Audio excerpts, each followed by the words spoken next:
Careful. This is the moment when the supposedly dead killer comes back to life for one last scare. Welcome to WatchMojo, and today we're counting down our picks for the top 10 craziest things horror movie villains survived. For this list, we'll be ranking the most absurd and over-the-top death sequences that still fail to put horror movie villains down for good. Given that we'll be discussing the climaxes of these films, a spoiler alert is now in effect. Can you think of any examples we missed? Let us know in the comments. Number 10. Kandarian Magic, Evil Dead 2. Ash Williams put it best. For God's sake! How do you stop it? There honestly doesn't seem to be anything that can truly stop the evil entity in Sam Raimi's Evil Dead franchise. It can only be contained. When Annie recites an ancient Kandarian incantation, the evil force appears to be on the ropes. But not even finishing that bit of Necronomicon magic can get the job done. Instead, the evil sucks Ash and his Oldsmobile into the past, where Williams is once again forced to face demonic possession in the sequel, Army of Darkness.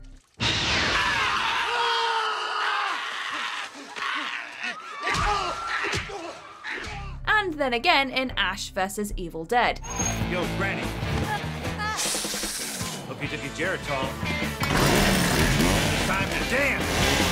This evil just refuses to stay dead. Number 9. Falling, King Kong. It's one of the most iconic moments in monster movie history, when King Kong falls from the Empire State Building in the 1933 film, shot down by aircraft fire.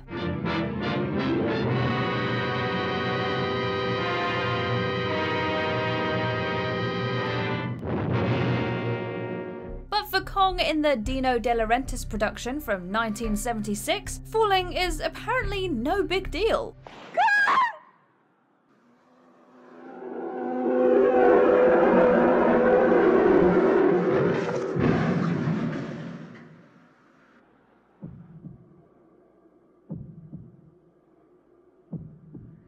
The 1976 King Kong ends with Skull Island's finest suffering a colossal fall from the Twin Towers down to World Trade Center Plaza. At the time, all signs pointed to it being the end of Kong, but 1986's King Kong Lives reveals that the ape survived and has been kept in a comatose state, until, of course, he's not.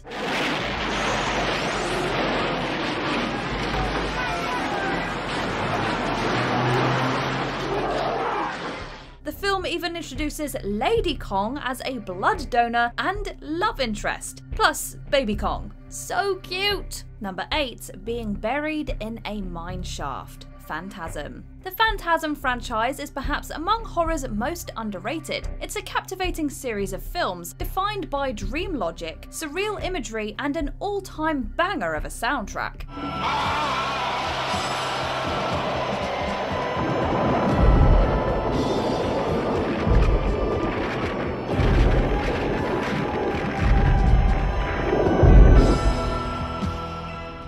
Coscarelli's OG Phantasm movie sees the series' antagonist, the Tall Man, buried alive by falling rocks inside an abandoned mine shaft. This seems to take care of him, until, that is, the last few seconds of the movie.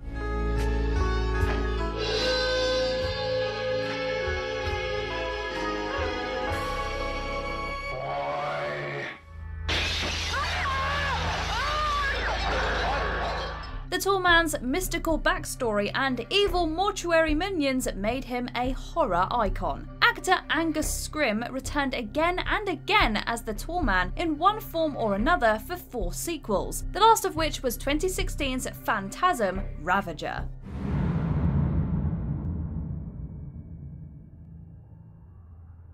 Our paths cross again. Number 7. Drowning, I Know What You Did Last Summer. There are few fishermen as difficult to kill as Ben Willis.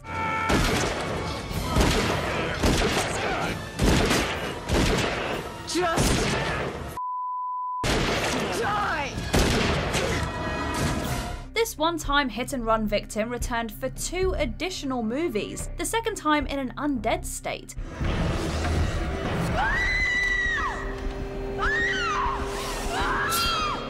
His sole purpose? Terrorizing those who did him wrong. And Willis established a classic 90s horror franchise in the process. In the first film, Julie and Ray are facing off with Willis on his boat, the Billy Blue, when the fisherman's hook hand gets caught in some rigging, pulling him up until it's severed. Then Willis is tossed overboard, presumably drowning.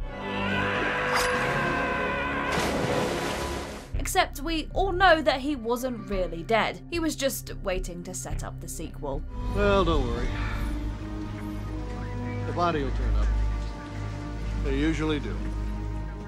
Number 6. Puberty Love. Attack of the Killer Tomatoes. We know what you're thinking. WatchMojo has officially lost it. But no, we assure you that this wasn't a typo. Puberty Love is actually the name of a song sung at the end of 1978's Attack of the Killer Tomatoes, and one which, for reasons, shrivels down the produce so that they can be squashed. Cover your ears, everyone!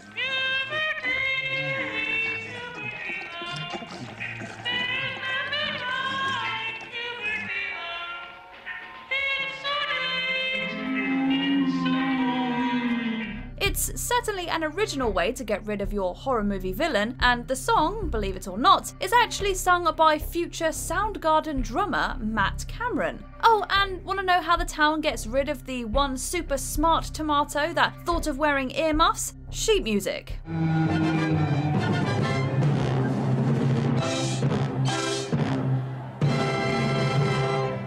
Of course, one killer crop deserves another, and sure enough, the tomatoes returned.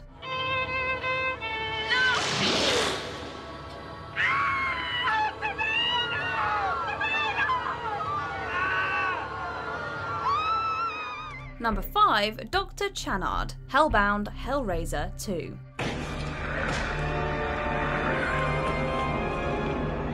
The doctor. Is he? It's a controversial opinion, but one could make a case that Hellbound Hellraiser 2 is even better than the first film in this classic franchise. There's more character development for starters, but also just plenty of Cenobite action from Pinhead and his crew. The real test for these franchise villains is an encounter with a greater evil, however, in the form of Dr. Channard. Good. A fight. At first, it seems as if this evil versus evil matchup is going to be epic, but the newly Cenobitten Channard makes short work of the opposing Cenobites, including the legendary Pinhead. I'm taking over this operation, and you girls will be my first patient.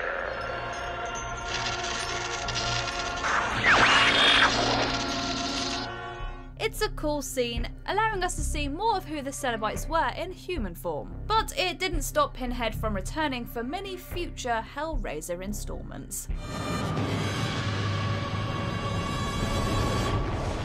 Number 4, being shot, burnt, melted, and blown up. Child's Play franchise. We gotta hand it to both Charles Lee Ray and Chucky the Killer Doll. They're quite resilient. It takes real commitment to swap your life force into a doll, but survive Ray does, and in his disarming new form, he continues his maniacal killing spree.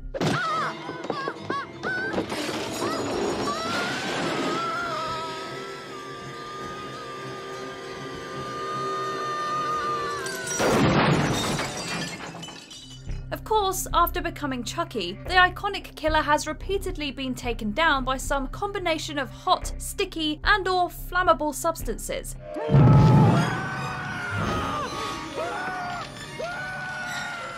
The first Child's Play sees the doll being burned in the fireplace and shot in the heart. The sequel ups the ante by covering Chucky in burning melted plastic and blowing up his head.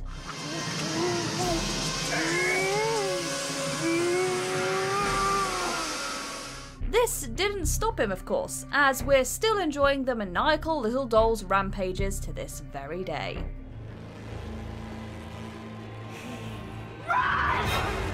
Number 3, oxygen destroyers, volcanoes, and more. Godzilla franchise. How many times can we stop Godzilla? Let us count the ways. The king of the monsters has faced every sort of demise throughout his storied career, and yet he always seems to find ways to make a roaring and triumphant return.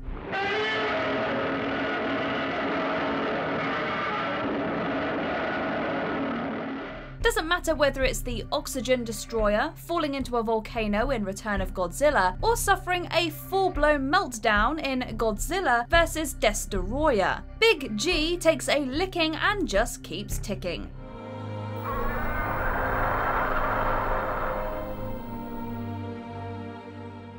Of course, we realise that Godzilla isn't always portrayed as an antagonist, and that sometimes the roots of his rampage are outside forces. Still, there are few monsters out there that have died as many deaths as the G-Man.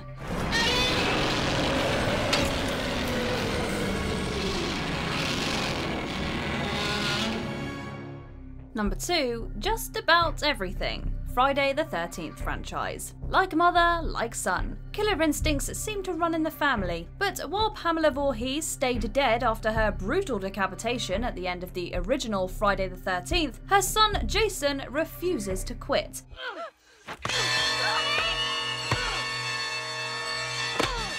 The final chapter saw Corey Feldman slice Jason pretty convincingly with a machete, while Jason Lives saw Voorhees chained down at the bottom of Crystal Lake.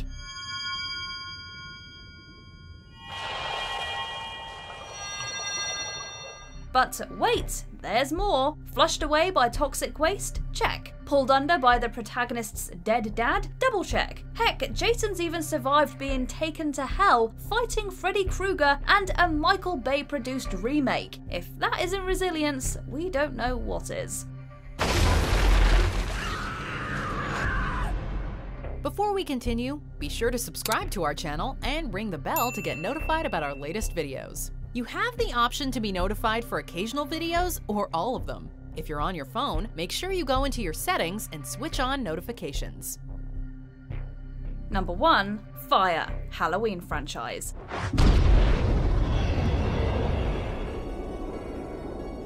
There are few things more final than fire when it comes to the world of death in a horror movie. That is, unless your name is Michael Myers. That's because Myers has been incinerated not once, but twice, and managed to come out of the other side with only minor injuries. First, there's the huge explosion at the climax of Halloween 2, where Dr. Sam Loomis sacrifices himself to rid Haddonfield of the Shape once and for all. It is time, Michael.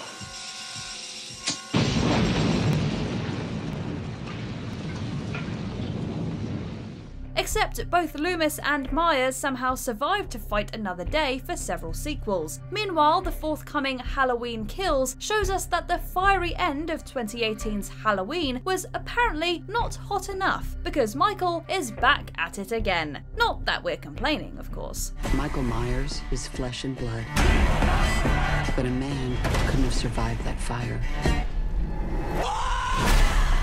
Do you agree with our picks? Check out this other recent clip from WatchMojo, and be sure to subscribe and ring the bell to be notified about our latest videos.